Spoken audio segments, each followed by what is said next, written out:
মহিলা হয়ে তিনি যে সিঁদুর নিয়ে বিদ্রূপ করলেন, এটা সমস্ত হিন্দু নারীদের অপমান করা। হোয়াটস রং ইন ইট? এতে তো ওর কোনো ভুল নেই। তৃণমূলের চরিত্রটা এক্সপোজড হয়ে গেছে। ক্ষমা চাওয়া, এই ক্ষমা চাওয়া তো আইওয়াশ। আমি মনে করছি এটা আইওয়াশ। স্যার, আপনাকে মাধ্যমে স্বাগত।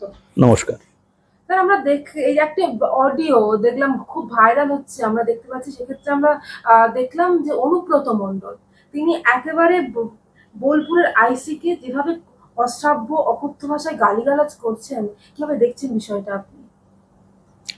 না, উনি তো তৃণমূল কংগ্রেসের বীরভূম তথা পশ্চিমবঙ্গের মুখ। দেখো, তৃণমূল কংগ্রেসের যে সর্বব্যাপী যে দুর্নীতি, তোমার গরু চুরি থেকে ধরে কয়লা চুরি, চাকরি চুরি, বালি চুরি, বালির খাদান সবই চুরি, এর মুখ তো উনি তো ভোটের সময় চরাম চরাম ঢাক বাজান আর ওই গুরু বাতাসা খাওয়ানোর নামে ভোট করান। তিনি কিন্তু ভোট হয় না বীরভূমে, ভোট করান। তারপরে জেল ফেল খাটাতে, তৃণমূলের তো জেল খাটাটা একটা আলাদা কোয়ালিফিকেশন হয়, এবং কার এগেনস্টে কত বড় দুর্নীতি আছে। আর তৃণমূলের যে সংস্কার, দেখো, মুখ্যমন্ত্রী প্রধানমন্ত্রী সম্পর্কে কুৎসিত মন্তব্য করেন, এই রিসেন্টলিও করেছেন, সিঁদুর বিক্রি করতে এসেছেন। উনি একজন মহিলা, আমাদের মতো লোকেরা কখনো ওনার লেভেলে নেবে সেই জবাবটা দিতে পারবে না, দেওয়া সম্ভব নয়। মহিলা হয়ে তিনি যে সিঁদুর নিয়ে বিদ্রূপ করলেন, এটা সমস্ত হিন্দু নারীদের অপমান করা। উনি যে হিন্দুত্ব মানেন না সেটারও প্রমাণ। অনুব্রত ওনারই চেলা, একেবারে দিদির, ও কথায় বলেছিল কি একটা দিদির পুলিশ। দিদির পুলিশ মানে ওর পুলিশ, ও তাকে বলবে। এখন এদের কালচার হচ্ছে চাকর বাকরদের বউদের নেওয়া, ভোগ করা, তার মাকেও ভোগ করা, এইসব সে বলেছে। এটা তো ওদের কালচারই ও দেখিয়েছে। হোয়াটস রং ইন ইট? এতে তো ওর কোনো ভুল নেই। তৃণমূলের চরিত্রটা এক্সপোজড হয়ে গেছে। আমরা এখানে তো প্রশ্ন উঠছে স্যার, যে যেভাবে আমরা দেখেছি আগে অনুব্রত মণ্ডলকে একেবারে অন ক্যামেরা পুলিশকে সম্পর্কে যা যা মন্তব্য করেছেন উনি, তারপরে এখন যেভাবে করছেন, সেক্ষেত্রে বারবার এই যে অনুব্রত মণ্ডল বলে যাচ্ছেন, বারবার উনি ভিডিও বার্তা দিয়েও ক্ষমা চেয়েছেন, লিখিত ক্ষমা চেয়েছেন, এই বারবার মানে চিঠি লিখে বা এগুলো দুঃখিত বললে কি ক্ষমা? তৃণমূল নেতা বলে নাকি? দেখো, তৃণমূল নেতা কড়া ব্যবস্থা কি করে নেবে? কি মুশকিল। এফআইআর হয়েছে কি? উনি তো সেই এফআইআর এর কপি বোধহয় পাননি, যে জন্য উনি যাননি। আর না গেলে এফআইআর কে কেউ যদি ডিফাই করে, তার প্রসিজিয়ার আছে, পুলিশ সে প্রসিজিয়ার করবে। এখন করবে কি করবে না, কারণ আগেই আমি বলেছি যে তৃণমূল দলটাই এখন প্রশাসনে।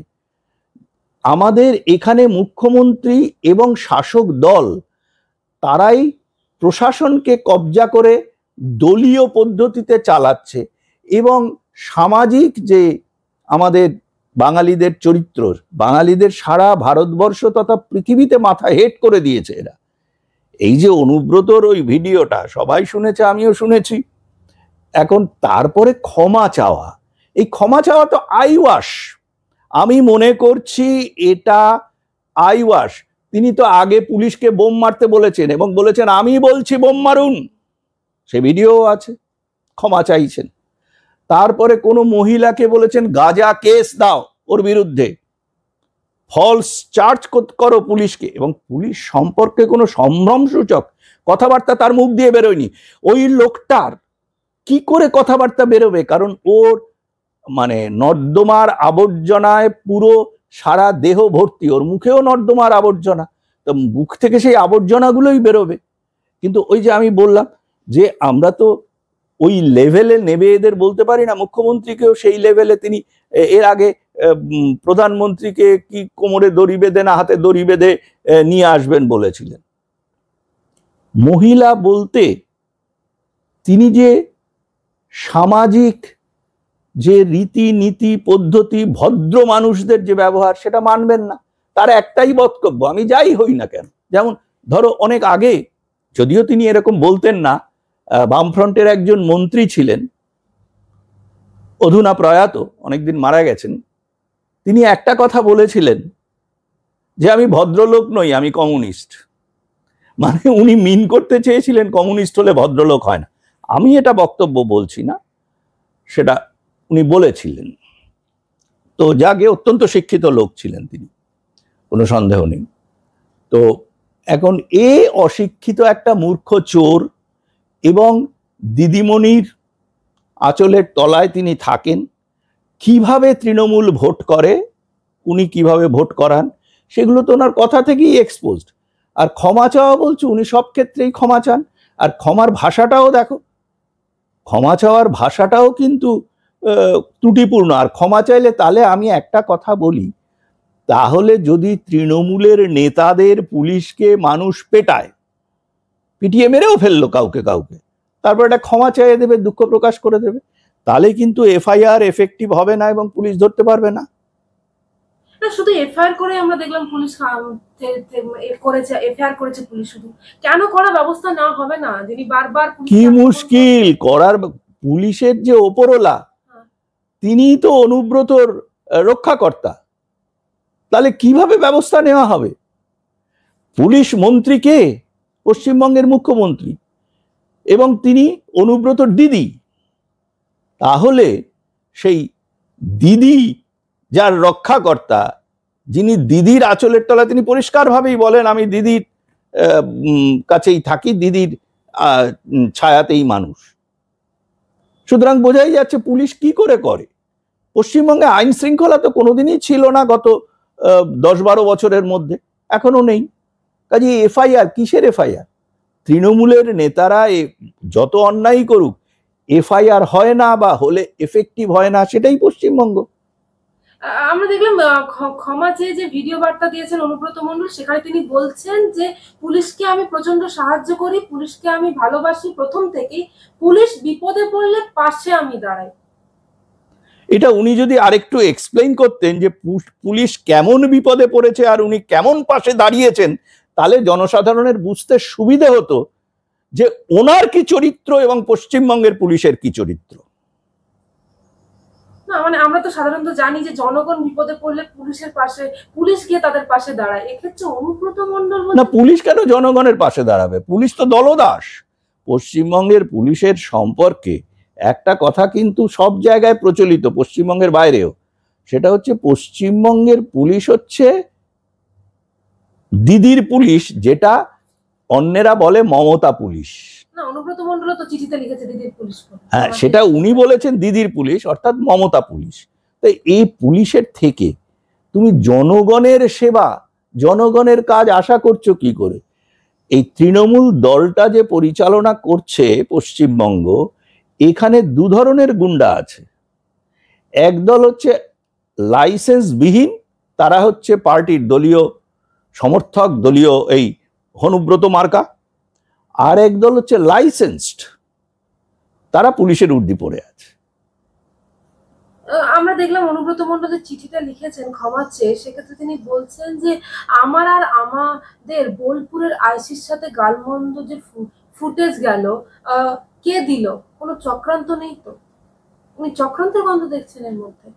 কি মুশকিল, একজন পুলিশ অফিসারকে ডিউটিরত অবস্থায় তাকে কুৎসিত ভাষায় গালাগাল করলো, তার স্ত্রী, তার মায়ের চরিত্র হননের কথা বলল, এবং যে মানে অপরাধ করবে বলল, অপরাধ করবে বলা মানে কিন্তু অপরাধ নয়, হ্যাঁ, অপরাধ করবে বলল, তার যে নৈতিক স্খলন, নৈতিক অধঃপতন, এবং তার যে এই ভয় দেখানো, এই জায়গাটা তো পশ্চিমবঙ্গে তৈরি হয়েছে বর্তমান শাসকের অনুপ্রেরণায়। এটা তোমাকে মানতে হবে। আজকে পশ্চিমবঙ্গের যে নৈতিক চারিত্রিক স্খলন হচ্ছে, এর কারণও তাই, সর্বব্যাপী দুর্নীতি এবং করাপশন। না হলে কি করে এরা বলতে পারে? দেখো, পশ্চিমবঙ্গে মায়েদের মেয়েদের কোনো ইজ্জত নেই। আমি দায়িত্ব নিয়ে বলছি, যদি ইজ্জত থাকতো তাহলে কখনো মুখ্যমন্ত্রী প্রধানমন্ত্রী সম্পর্কে সিঁদুর বেচতে এসছেন বলতে পারতেন না, অপারেশন সিঁদুরকে ব্যঙ্গ করে। এবং একটা জিনিস মনে রাখতে হবে, পাকিস্তানের বিশেষজ্ঞ পাকিস্তানের টিভিতে বসে মোদির বিরুদ্ধে তাদের অর্থাৎ পাকিস্তানের সমর্থক যারা ছিলেন তার মধ্যে পশ্চিমবঙ্গের মুখ্যমন্ত্রীর নাম নিয়েছিলেন, এবং সে ব্যাপারেও কিন্তু উনি কোনো প্রতিবাদ করেননি, আজ পর্যন্ত করেননি, আমার জানা নেই। তাহলে এটা কি মানে সারা পশ্চিমবঙ্গের মহিলাদের অপমান নয়? অনুব্রত যেটা করেছে সেই সাহসটা তো ওইখান থেকেই পায়। পশ্চিমবঙ্গের মহিলাদের ইজ্জত বাজারে বিকোয়। তোমাদের মনে করিয়ে দিচ্ছি যে সন্দেশখালিতে প্রচুর মানুষ তাদের বউদের, মেয়েদের ওই ১,১২০০ টাকার লক্ষ্মীর ভাণ্ডারের বিনিময়ে শেখ শাহজাহানের বিছানায় রাত দুপুরে পিঠে খেতে পাঠাতো। All this things are in record. এ কথাও শুনতে হয়েছে আমাদের। তাহলে পশ্চিমবঙ্গের মায়েদের, বোনেদের ইজ্জত এই সরকার এবং তাদের যে মনসাবদার এই অনুব্রত মার্কা তারা কোথায় নিয়ে গেছে? রাজ্য পুলিশের কি অবস্থা?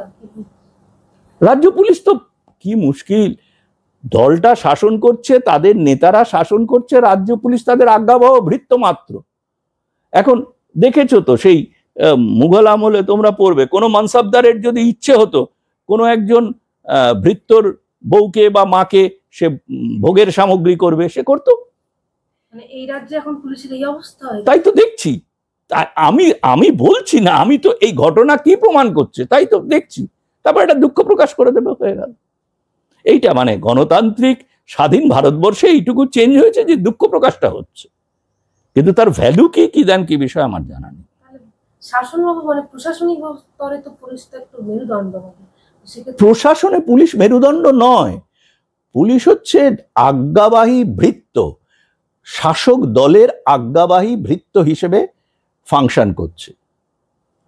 তুমি একটা জিনিস ভেবে দেখো যে পশ্চিমবঙ্গ পুলিশের মরাল বা তাদের প্রেস্টিজ বলে কি কোনো কিছু মানে অবশিষ্ট আছে এই অনুব্রতর ঘটনার পর? একটা কথা মনে রাখবে, সেখানে এই ঘটনার পরে এসপি গিয়েছিলেন, ওখানকার এসডিপিওর সঙ্গে বসেছিলেন, আইসিকে কল করা হয়েছিল, 4 জন পুলিশ অফিসার মিলে তারা এখনো অবধি কি করছেন? শুনেছি এফআইআর করেছেন, শুনেছি ওই গাছে, ওই আম গাছে সোনা ফলে, তো সোনার আশায় থাকো। মানে সাধারণ মানুষের তো কি আর পুলিশকে ভরসা করতে পারবে? না, কোনো সম্ভাবনাই নেই। সাধারণ মানুষ বলতে সাধারণ নয়, দলীয় কর্মীরা নিশ্চয়ই পারবে। দলীয় কর্মীরা অর্ডার করে, এবং সেই দলীয় কর্মীদের ভয়ে আমরা দেখেছি ছবিতে পুলিশ গিয়ে আলমারির পেছনে লুকোচ্ছে, টেবিলের তলায় লুকোচ্ছে। এই তো পুলিশের চরিত্র।